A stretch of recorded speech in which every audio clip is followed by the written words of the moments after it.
Hello, in this video I want to continue the series that we've been doing with Settler Colonialism in space. I really enjoyed doing this series so far because I think that there are like a lot of really different avenues for Settler Colonialism on a resolution like this. You don't often see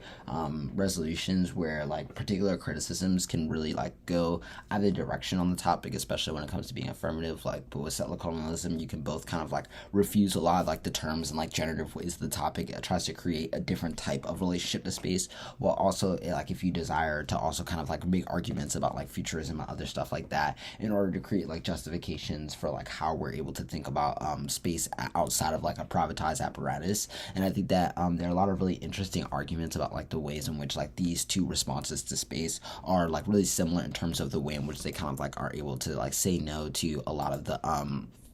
ideas and like foundational concepts that the resolution is made off of. But at the same time, I think there's a lot of like variability and a lot of like cool argumentation to be made about like where you kind of like put certain arguments and like how they're kind of like interacting with a lot of other arguments in debate. And so in this particular video, I'm going to talk about this in the context of counterplans, critiques, counterplans, and disads. And so I think if you haven't, you should definitely watch the video that I just did, kind of starting off with Settler Colonialism on the affirmative, because that's where I do a lot more of exploring of different types of affirmatives that could be read from this literature base, and like the way in which they kind of like change like a lot of the terms for like what case arguments and framework arguments teams would read, which I think is like a better way to kind of like intro you into like where we are in the conversation now when we start talking about them in the context of like critiques, counterplans, and disads. I think that for critiques, I want to talk a little bit about like both types of affirmatives that we've isolated so far, ones that attempt to like create a different usage of space and ones that do not. So I think that because the way in which they debate the critique is a little bit different. I think in a world where you're reading arguments such as like indigenous futurism or other ways of thinking about like how we should take up space, a lot of your responses to the criticism need to be about like why indigenous futurism doesn't just mean space is only for like indigenous people, but rather as a different way of thinking about like what should be our justification for going out to space and how that changes the terms in which that space is kind of like settled or like redistributed on. I think that making a lot of arguments about like the particular ways in which indigenous futurism not only tends to like questions of how like it's different from the state, but why like decentering Western thought does something to change how marginalized bodies are able to like performatively and materially relate to space as an apparatus like as a whole. And I think that needs to be something that comes like early on in the debate in the first affirmative speech, not something that follows up just in like your like 1AR 2AC blocks, because I feel like a lot of the times when you're kind of like forcing your arguments to really like sit in that place, then you're making like all of your ability to kind of like add that texture responsive, which doesn't really allow you to kind of like use your time effectively and to allow you to bring out all the nuances into like what indigenous futurism is. And like I think oftentimes allows teams to really settle this in the context of like identity politics, instead of thinking about it as like a research paradigm that changes the ways in which we're like relating to how Western science technology kind of like create a utility-based model out of space. And I think that that's really important for you to like talk about the ways in which those types of models are something that also like poison the ability for us to think about other sources of futurism, and thus indigenous futurism is kind of like a necessary precursor to epistemologically shift us from where we were before into like a different way of just thinking about and relating to the world. I then think that when you're trying to figure out like how you want to answer questions on like the other side of the critiques, which is just like the question of like how do you relate to things like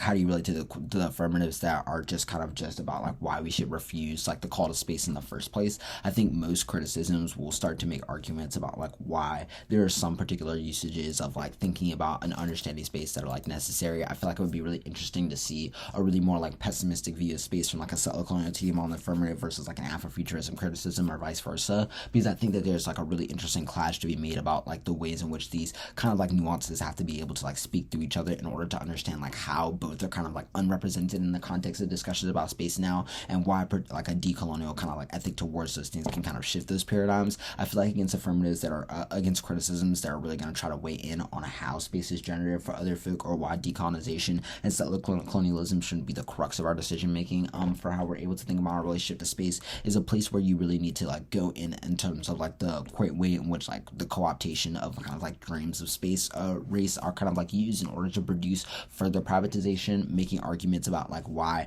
even if you're right about like the abstract kind of like performative like means of which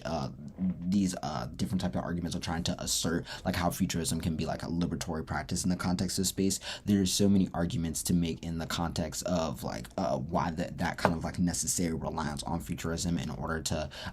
be able to like evade these kind of like structural criticisms only allow for like the unchecked kind of like ability for like capital and like resources related to financialization can be used as vehicles to make that kind of transformation happen, and thus kind of like make it harder to think about those spaces as like relational and as like redistributive. I then think that when you're kind of like transitioning in terms of what this looks like for kind of planning dissad debatings, I think that a lot of the arguments that are going to be made against like both affirmatives are just arguments about like why science and technology done from the context of like governance is like net better in terms of like its preciseness and legality and its ability to check private entities. I think that there will be a lot of ways in which policy teams draw the argument that kind of like the ban on privatization that the affirmative would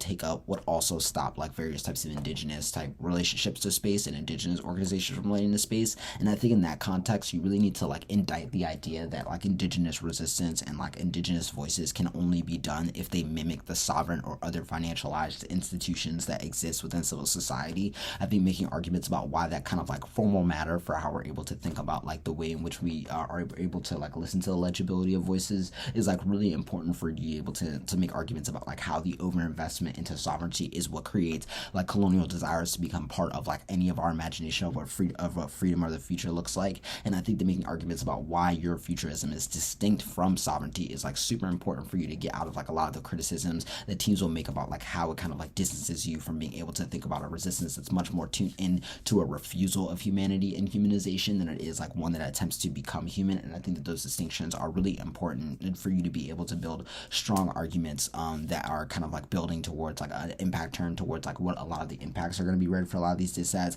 I think that against these types of arguments, there would be really interesting debates to be had between dissads that are bringing climate change in the context of space technology and your arguments about like the way in which you're kind of like refusing Western relationships to space, because I think that you need to like make arguments about like why Western technology thrives off of its ability to create crisis in order to resolve it so it can justify further extraction, and being able to bring out those kind of like processes as endemic to the ways in which like whiteness in relationship to space plays the game is I think really important for you to be able to kind of create other paradigms for thinking about how you relate to that question. And hopefully this video is like a good place for you to kind of like understand like why considering those things is really important, and you'll tune into other videos I'll be doing with Settler Colonialism and space privatization as a whole. Thank you as always for listening, and yeah, have a good one.